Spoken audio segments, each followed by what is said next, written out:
If you thought the chaos in college football was bad at first, it is going to get crazier and then it is going to settle all the way down.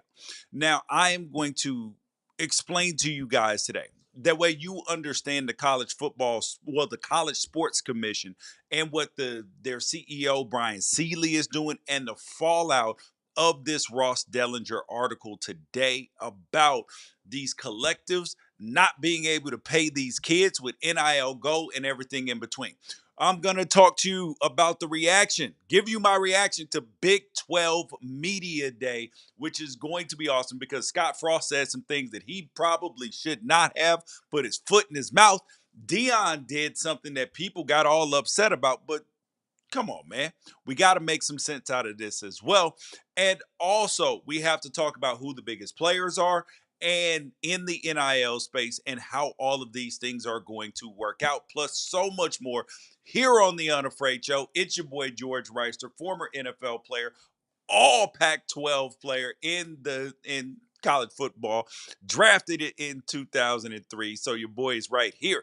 Make sure that you guys keep it locked, swipe up, tell a friend, everything else. We are going to get to it. Be one of us here on the Unafraid Show. So we are going to start with the College Sports Commission. So they issued a memo to the Division One athletic directors on Wednesday to further offer guidance on NIL deals because what is going on is that in the memo it talks about that the commission announced that there are more than 1,500 deals that have been cleared through NIL Go. So a quick backstory if you don't know what happened. So the NCAA House settlement where they decided that they were going to revenue share with the players $20.5 million for this year. But the issue lies is that a lot of teams and a lot of schools have been going over and above that $20.5 million and promising kids money. But this is funny money because they've been saying pending NIL Go or Deloitte approval for the deal. So Deloitte, the accounting firm, created this entity called NIL Go that is going to, it's separate from the NCAA in terms of the punishments and all this stuff. Like it is a whole different system that is going to be CEO'd by this guy named Brian Seeley. Bryanseely, I believe. And so you want to Google him to figure out exactly who this guy is. You should work with MLB and everything else. Look at the past stream and you'll get way more details about him. But the issue with this is, and I've been saying this for months, and this Ross Dellinger article over at Yahoo only echoes what I've been screaming from the mountaintops, is that everybody thought that the $20.5 million that the settlement was going to be the magic bullet that was going to fix everything in college football. But no, there is more chaos coming.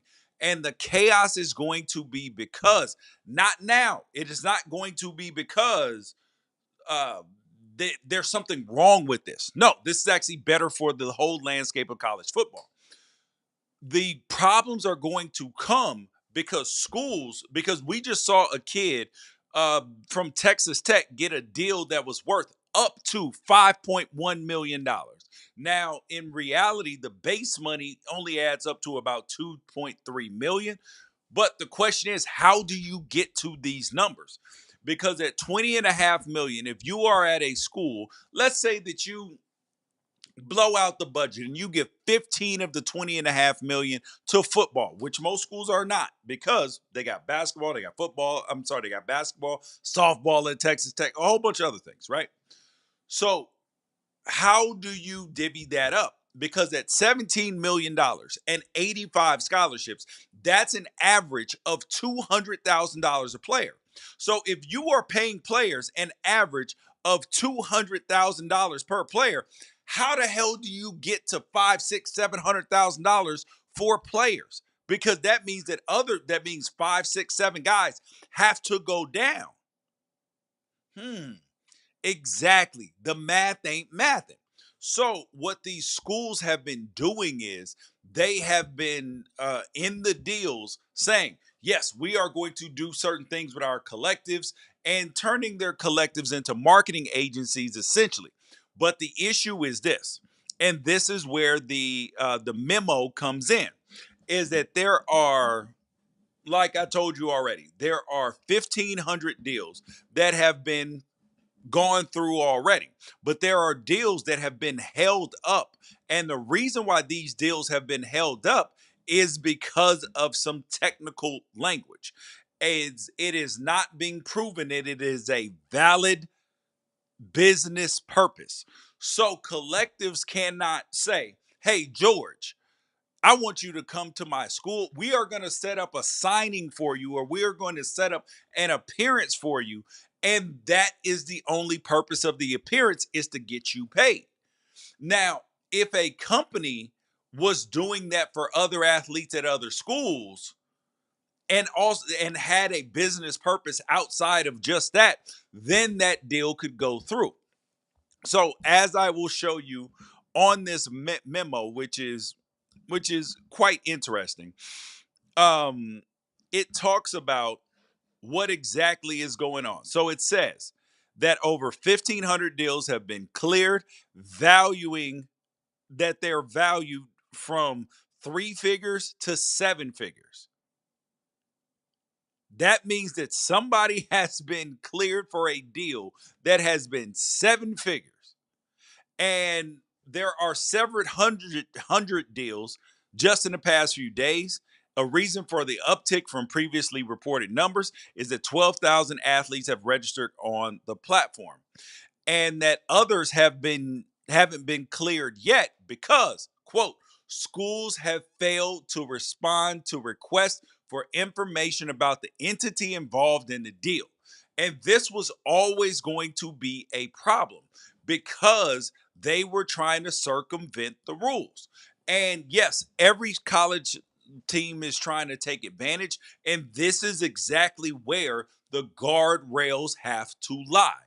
Because if you look at it from a professional model, which it is essentially professional sports now, there is a salary cap on how much LeBron James can make in the NBA, how much, the teams can spend in the NFL. There are salary caps, but there is no cap on how much name, image, and likeness money that LeBron can earn from Nike or from Gatorade or from Pepsi, Powerade, whoever else.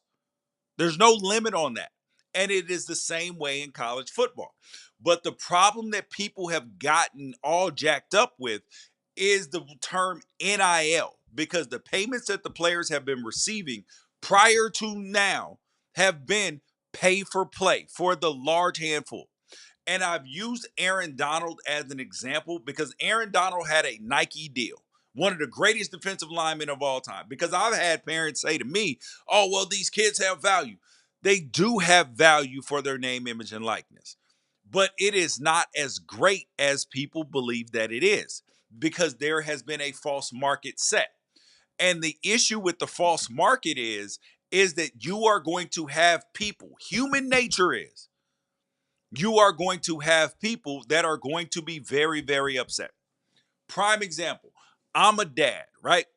If I tell my kids, hey, yo, you do, if you clean up your room, you do this, sleep here every night, I'm going to give you 10 pieces of candy.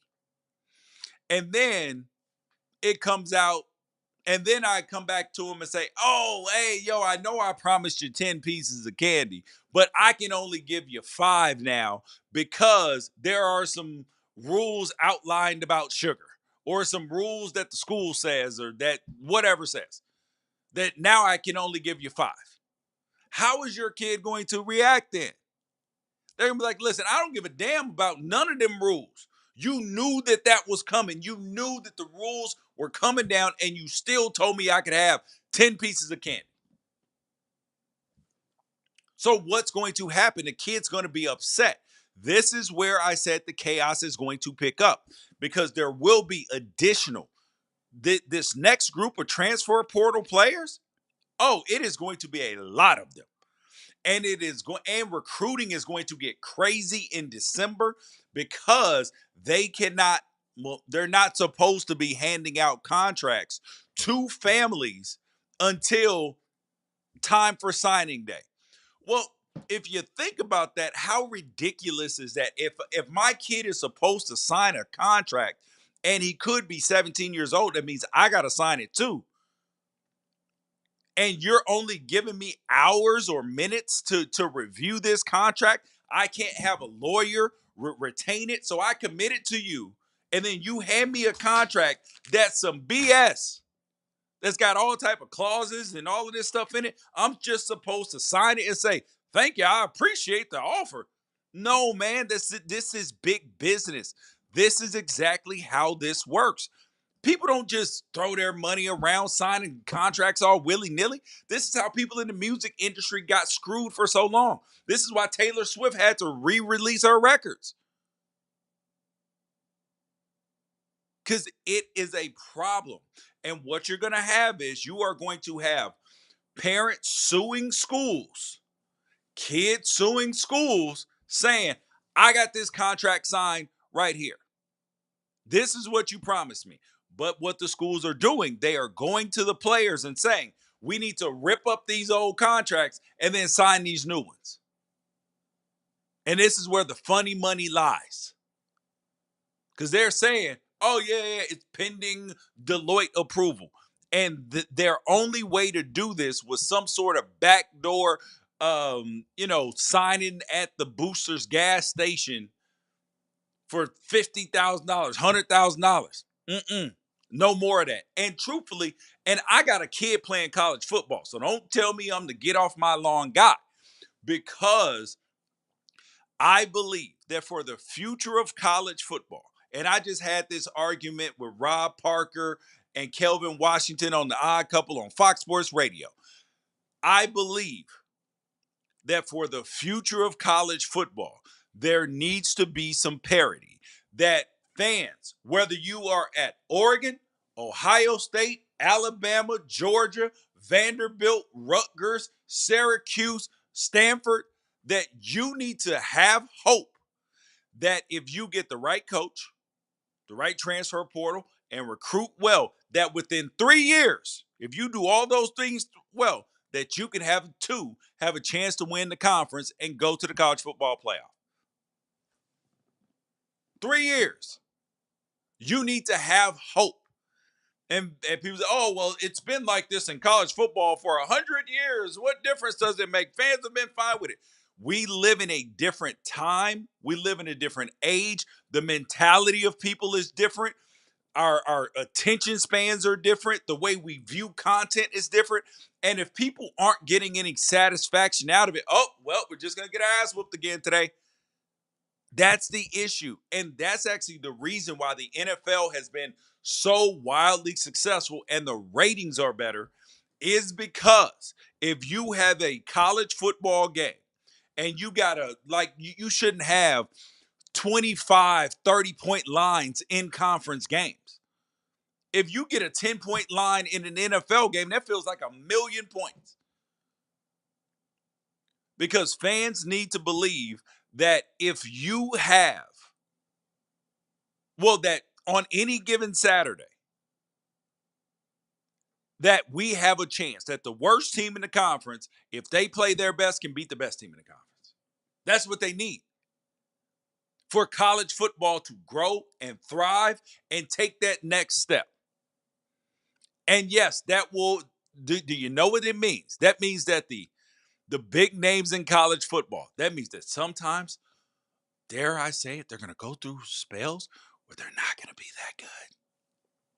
And that's better for the game. That is better for their fans. They will appreciate it more. I'm telling you.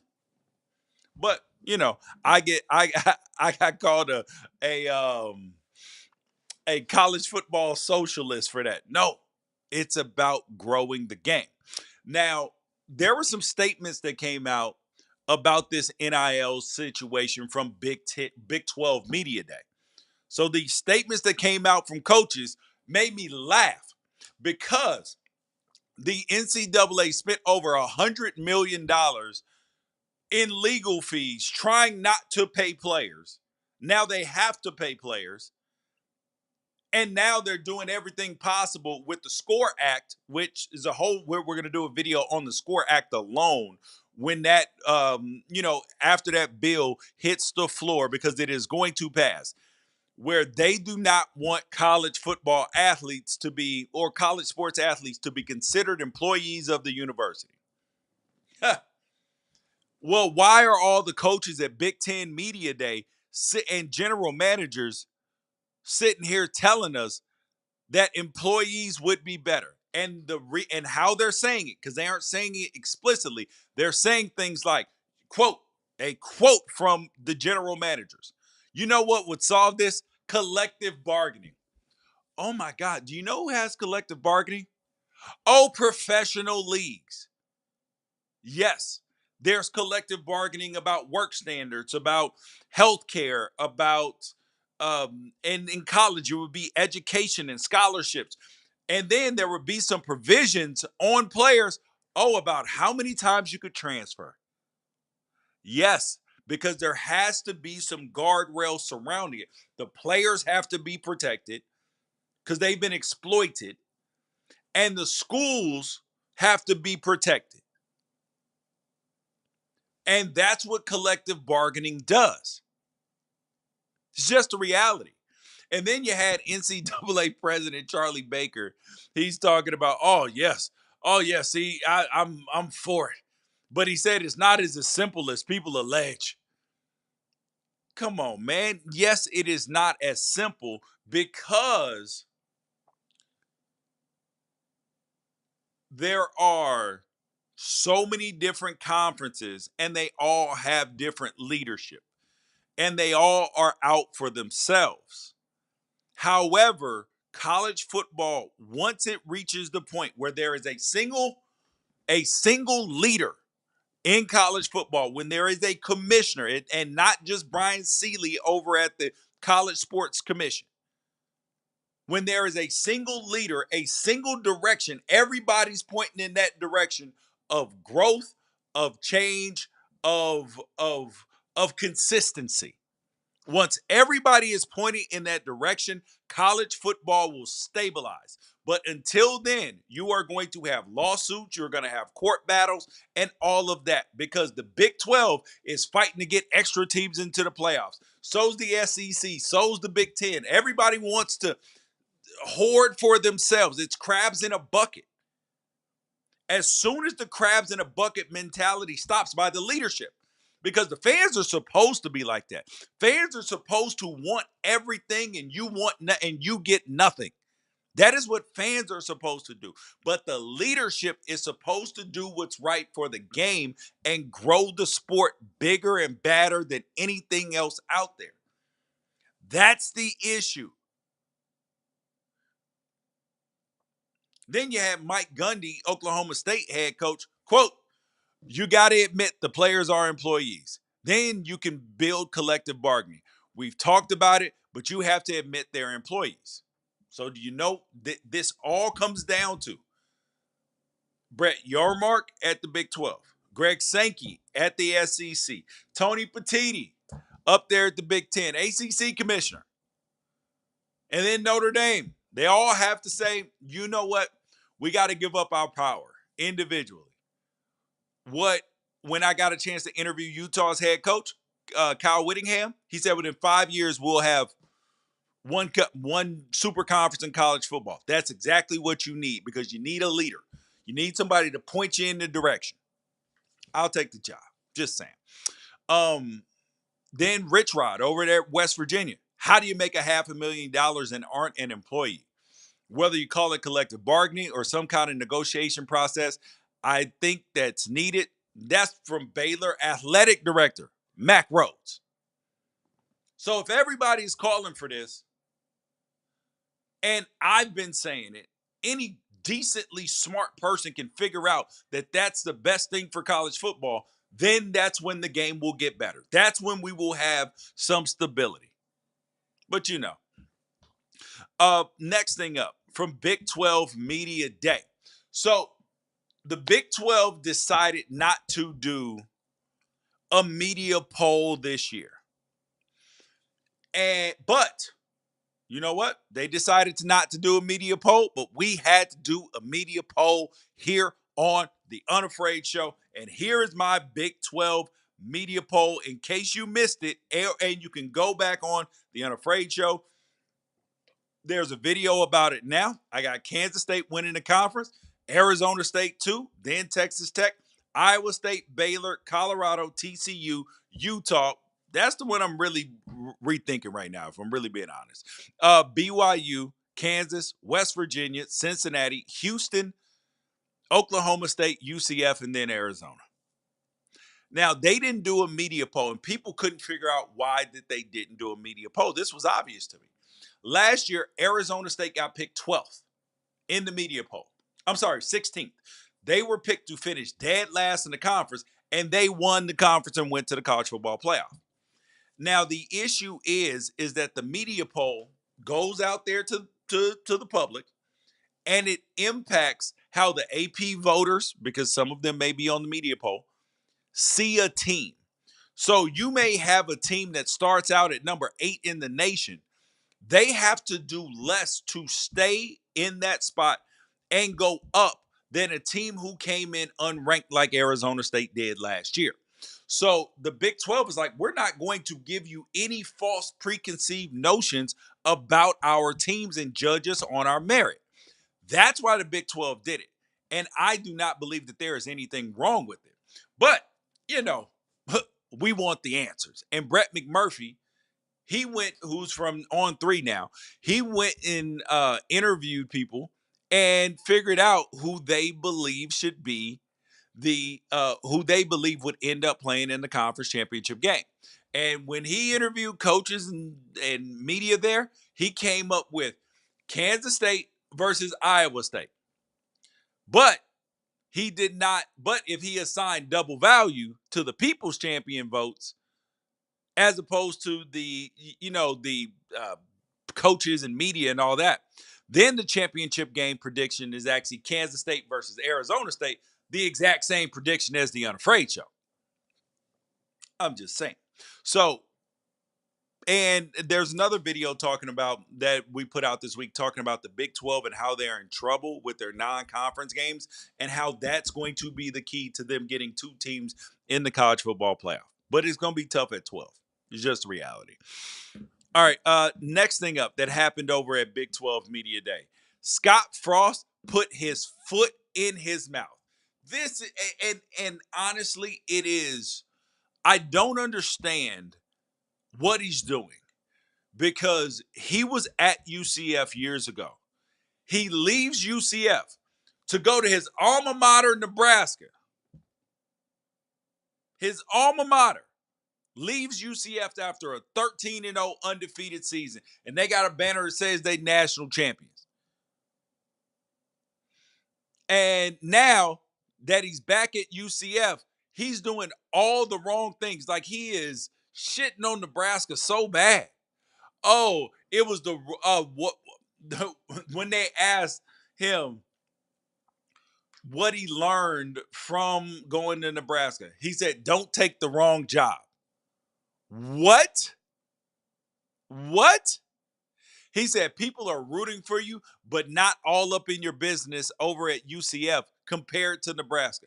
You know what? It sounds like you are a thin-skinned head coach. And mind you, this is the same man that when he was the offensive coordinator at Oregon, man, you can't root up here. You can't recruit up here in Eugene. You can't recruit at Oregon. You can't recruit a top class up there. Lies. Wrong. So this is a man that has limiting beliefs.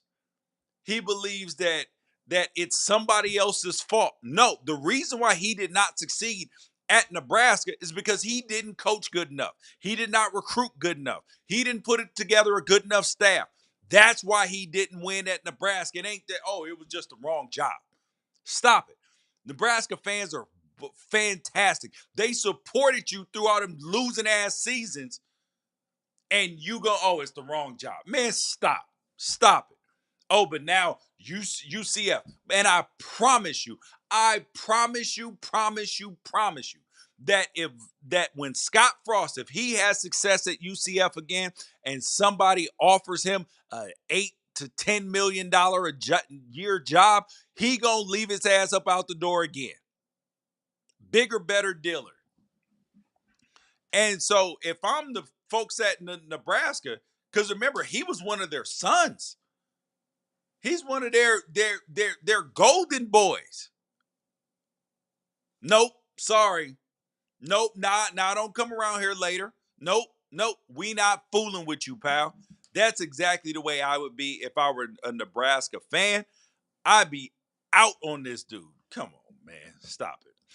All right. The next thing is from Big 12 Media Day, their commissioner, Brett Yormark, he has been very adamant about the system for the new college football playoff, 11 plus 5. So the 5 automatic bursts from the ACC, Big 10, Big 12, and ACC, SEC, Big 10, and Big 12. And then the group of 5 team. He's been adamant about that. And because he said, I believe we're the deepest football conference in America. I expect the Big 12 to earn multiple college football bids this year. Now, first thing, I love that Brett Yormark is out here repping for his conference. That's what he's supposed to do.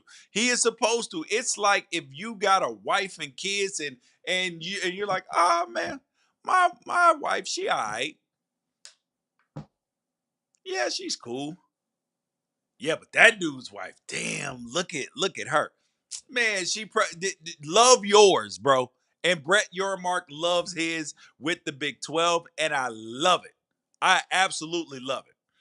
And then he also claimed that it's the best basketball conference over the last decade. Very SEC-ish of him, and said that he's open to taking the conference international, whatever the hell that means.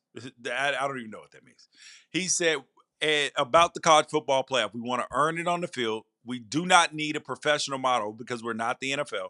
We are college football, and we must act like it. Whatever the hell that means, because I do believe that the essence of what he's saying is that we want to be judged by the content of our character and not by the color of our of our logo. So the fix for college football, because we're getting ready, the season's getting ready to start, and we're getting ready to have a lot of people saying a lot of things about conferences. Oh, this conference is no good. The SEC is better. The Big Ten's better. The ACC, oh, not respected. You know how we solved that? Everybody play 8 conference games. And then you play one cupcake whenever you want to, play an FCS team whenever you want to, a bye game, give the little guys some money. Then you play one game against the Big 12. If you're the Big 12, one game against the SEC, one game against the ACC, and one game against the Big 10. Oh my God, and do you know what will happen? You will have significant data from head to heads. You will have significant data from interconference rivalries. Which conferences perform the best? Oh, one team had a losing record versus all of them. Well, guess what? You get the least amount of bids to the college football playoff. Oh, damn. That's the issue, is that these things and these schedules are used to perpetuate the lies and the myths. They just perpetuate the lies and the myths. That's why they got to stop. And y'all, make sure that you like up, swipe up, subscribe, tell a friend about the Unafraid Show. If you're watching it on X/Twitter, go on YouTube, click the link on Unafraid Show, and subscribe, because we are growing fast. And before we get to the last topic, which is Deion Sanders, I want to thank you guys. The last 2 weeks, we had the highest rated video on YouTube that we have ever had on the Unafraid Show, and it is thanks to you guys. We're damn near at 50,000 views. This ain't even a coaching interview, preseason top 25. We got all the conference all the conference rankings coming out as well. So, y'all, I thank you. I appreciate you because y'all are helping us grow. This is amazing. Love it. All right, the last thing up. Deion Sanders was at Media Day. Now, if you have not been aware of what's going on, Deion Sanders publicly talked about that he had some, that there were reports that he had some health issues and had been away from the team for a while, but that he's getting better and was back at Media Day. And that he would be joining the team and everything is fine. Now, from my understanding and just my common sense, if a head coach is away from his team for an extended period of time, and it is known that there are some health complications, and mind you, Deion's been in the hospital, he's had toes removed, blood clots, all sorts of stuff. Don't you think it's probably a significant issue? When you looked at Deion up there on the stage, because remember, he talked about he lost 14 pounds. Now, mind you, he didn't want to talk there about his health situation because it's his private health information. But the issue is that people expect a higher level out of him than they expect out of anybody else. So I'm going to let you guys hear this TikTok from somebody who was at Big 12 Media Day, and then we're going to put a reaction to this. This is going to sound like sour grapes, but really, I don't care. You know Coach Prime, love him or hate him, big deal, Coach Prime. Well, he pretty much stood up everybody here at Big 12 Media Days, including us. And in case you don't know how it works here, the way it works is that the coaches will get about 10 to 15 minutes on the stage there where they will answer questions from journalists, media, all that sort of stuff, the classic coach speak. But a majority of their time is spent at these smaller tables over here, which are like local radio, looking at On3, Bleacher Report. And you can tentatively schedule ahead of time, times of coaches, players, all that sort of stuff. And granted, everyone's always running late, and so it is kind of tentative, this and that. But, a lot of people here had tentative time scheduled ahead of time with Coach Prime, including us, 12:45. It would have been one of the biggest breaks of my career to get 15 minutes with Coach Prime. Again, love him or hate him, I actually tend to like Coach Prime. My dad loved him, so growing up watching him, play baseball and football. So I was like, oh my God, I cannot believe I'm getting Coach Prime. But he stood up everyone, and everyone's everyone. You walk down here at the tables. Oh, what time are you supposed to have him? What time are you supposed to have him? No showed everything before his podium session. No showed everything after.